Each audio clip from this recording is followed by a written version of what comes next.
السلام عليكم ورحمة الله تعالى وبركاته. مرحبا بأعزائي الطلبة والطالبات، أتمنى أن تكونوا في أحسن الأحوال. هنيئا للمتفوقين أو الناجحين في امتحانات البكالوريا لموسم 2024.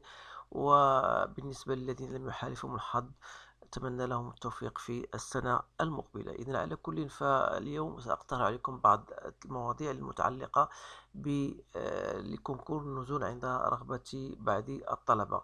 إذا فغادي نحاول نوريكم بعض لي زاستيوس اللي هما تطرحوا دائما في مادة الرياضيات، كيفاش خصنا نجاوبوا على الأسئلة المقترحة. إذا عادة في لي كونكور يعطيكم أسئلة، وكل سؤال عنده مجموعة من الأجوبة، وانتم غتختاروا الجواب الصحيح. ولكن ما يهمني في هذه الحصة هو كيفية الجواب، كيفية البحث عن الجواب بطبيعة الحال باستعمال لي كونيسونس ديالكم بطبيعة الحال في هذا المجال. إذا حتى لا أطيل عليكم، موضوع خاص بحساب التكامل. إذا فسأقترح عليكم بعض التمارين ثم أجيب على كل سؤال على حدة. إذا بالنسبة للسؤال الأول، دونك قلنا هنا جو بارل دو دي انتيغرال، bien calcul des intégrales. إذا la question الأولى، ça donc calculer toujours, on vous donne une intégrale que j'appelle I1, l'intégrale entre 0 et pi sur 4 de tangente au carré de x dx. alors bien sûr تعطيكم مجموعة قلت لكم منها الأجوبة، ولكن ما يهمنا الآن هو كيفية البحث عن هذا الانتجرال. إذا أول حاجة خصكم تعرفوا هو أنه هو بالنسبة للبكالوريا درسنا أن لا dérivée de tangente de x, si je cherche la dérivée de tangente de x, c'est quoi? C'est la dérivée de sinus de x sur cos de x. Donc si j'applique la règle de la dérivation, ça donne la dérivée de sinus, c'est cosinus, mais avec le cosinus, c'est cos carré de x, moins sinus de x fois la dérivée de cosinus, c'est moins sinus, ça devient sinus au carré, tout sur cos carré de x. Donc c'est 1 sur cos carré de x. Donc 1 plus tangente au carré. Donc si je cherche 1 plus tangente au carré de x, donc c'est quoi? C'est 1 plus sinus au carré de x sur cos carré de x.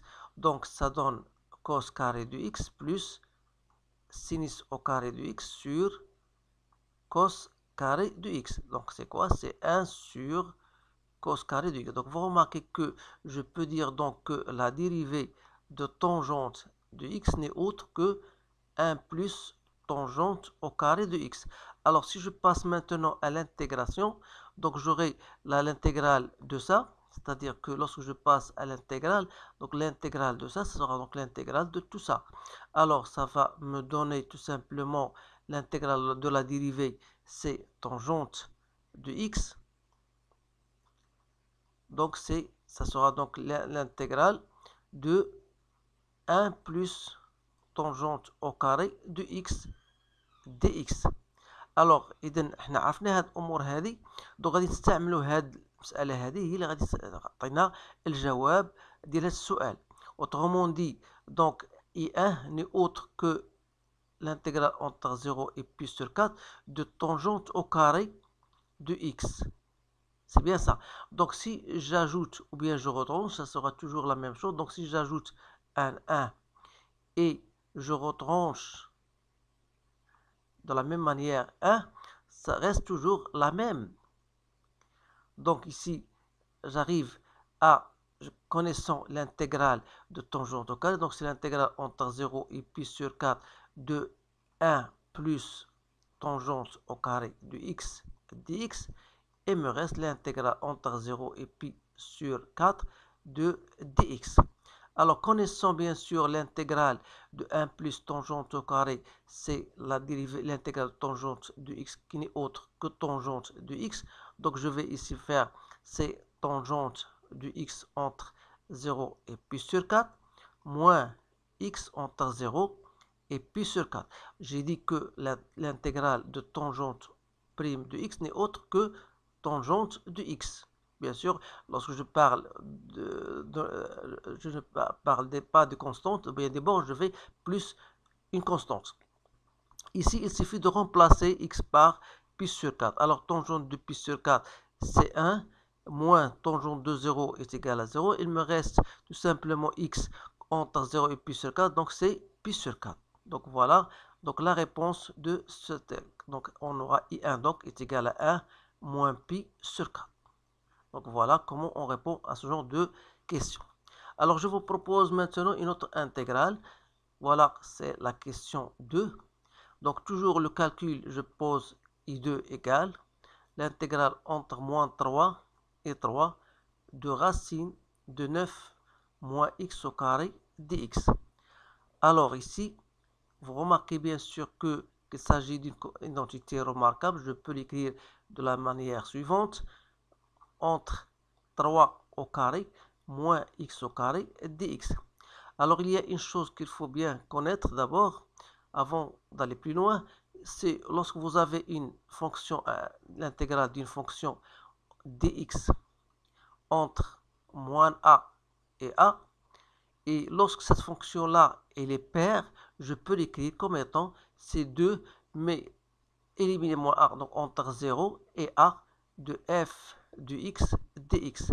Alors, connaissons cela parce qu'on a affaire à une fonction qui est paire, bien sûr, la voilà, donc ça c'est une fonction paire, donc je peux l'écrire comme étant l'intégrale entre 0 et 3, je mets ici un 2, et je mets l'intégrale de 3 au carré moins x au carré dx. Alors, si je mets 3, donc j'ai 0 et 3, donc toujours ici, il y a un 2. Je fais entre, si je fais un 3, je mets 3 au carré en facteur. J'aurai 1 moins x sur 3, le tout au carré. dx, c'est-à-dire, si je mets donc la racine carrée de 3 au carré, c'est 3, donc 2 fois 3, ça fait 6, donc il reste entre 0 et 3 de la racine carrée de 1 moins x sur 3. Alors, arrivé à ce stade-là, donc il faut faire un changement de variable. Donc, vous devez savoir, c'est une astuce. Donc, si je pose, puisqu'il s'agit 1 moins, donc si je pose sinus bien x sur 3 égale à sinus de t, c'est-à-dire que x est égal à 3 sinus de t, c'est bien là, ça. Donc, si je parle dx, donc on sera 3 cos de t dt. Mais il faut faire très attention parce que x varie entre 0 et 3. Donc, si x égale à 0, alors j'aurai ici, donc si x égale à 0, ça veut dire que t égale à 0. Si x égale à 3, ça veut dire quoi? Ça veut dire que sinus de t égale à 1, ça veut dire que t égale à pi sur 2. Autrement dit, notre intégrale est 2, ça sera comment? Donc j'ai 6 entre 0 et pi sur 2, la racine carrée de 1 moins sinus au carré de t. Alors dx, on a dit c'est 3 fois cos de t dt. Donc 3 fois 6, ça fait 18. Donc j'aurai l'intégrale entre 0 et pi sur 2. 1 moins sin carré, c'est cos carré. Et la racine de cos carré, c'est cos de t.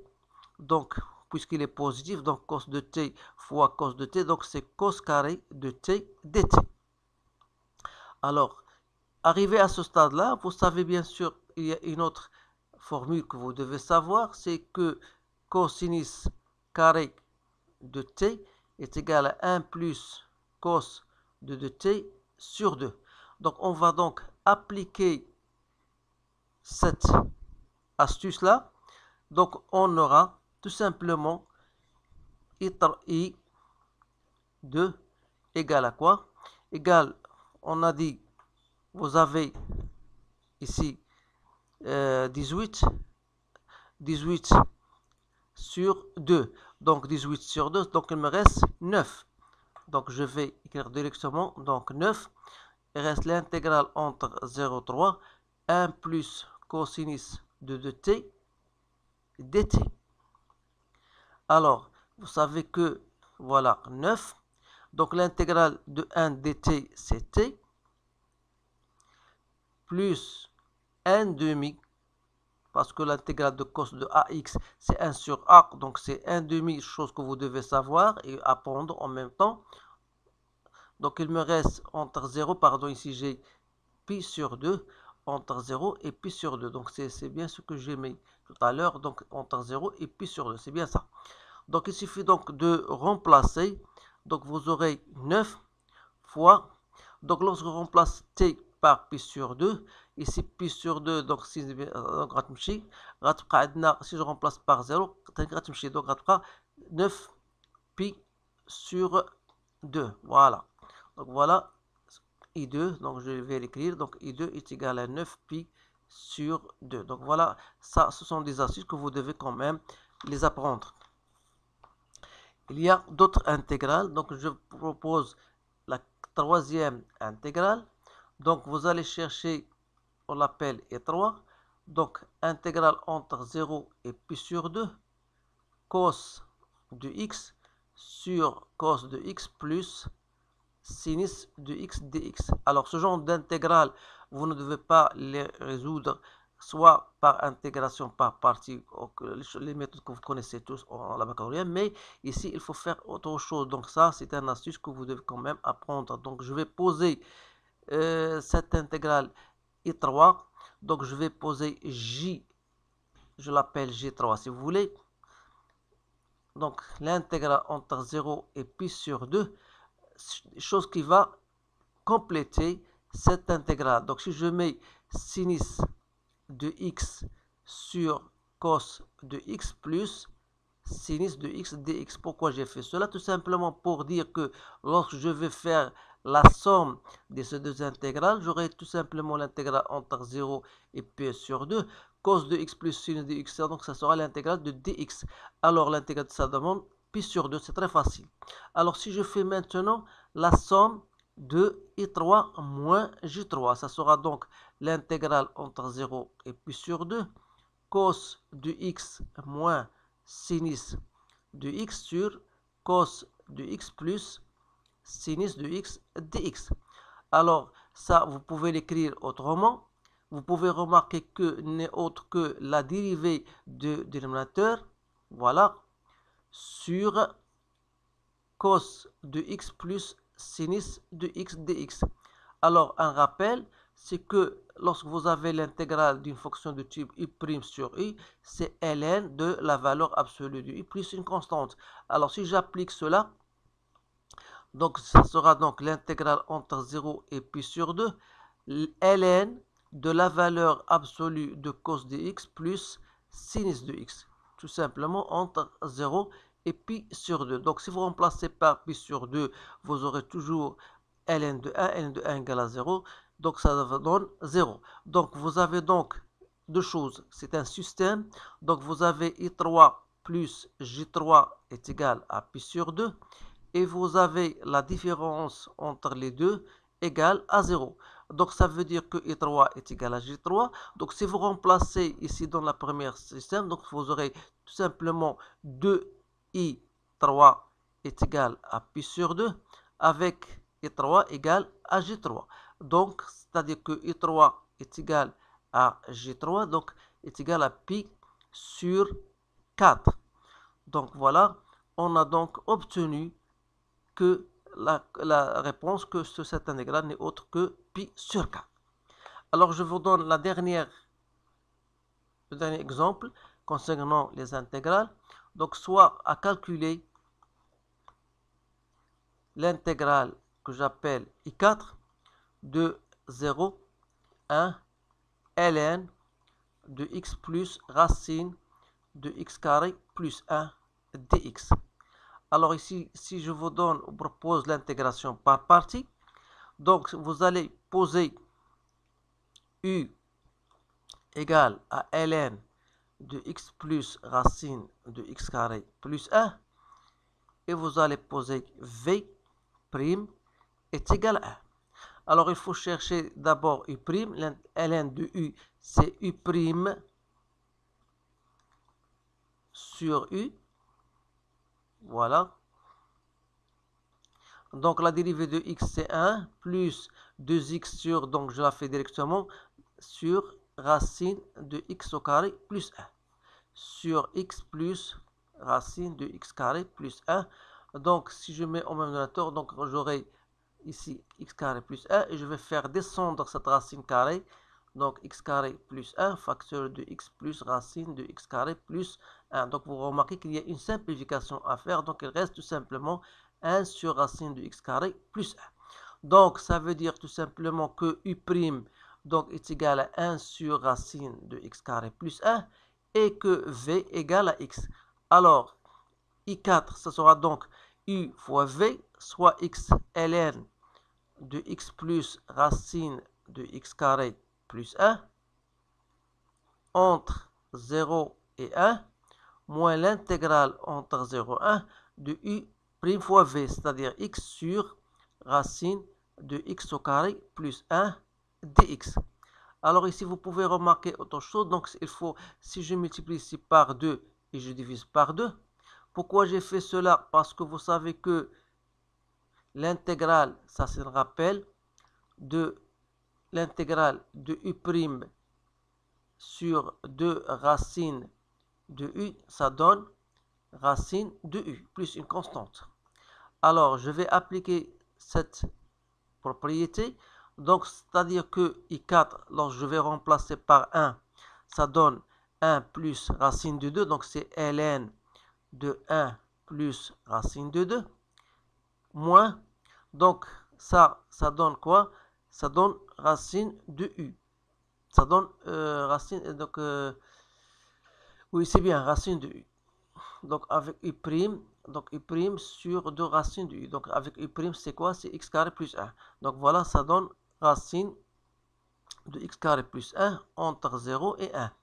Donc, ln de 1 plus racine de 2, moins, donc je remplace par 1, ça donne moins racine de 2, plus 1. Donc, voilà l'intégration. Donc, c'est bien la réponse finale de cette intégrale. Donc, on a donc terminé avec ce genre de questions. Donc, s'il y a, je vous ai déjà proposé certains exercices concernant les concours. Vous pouvez les voir, bien sûr, en passant par la playlist concernant les concours. Alors, je vous souhaite une bonne chance et je vous dis à bientôt.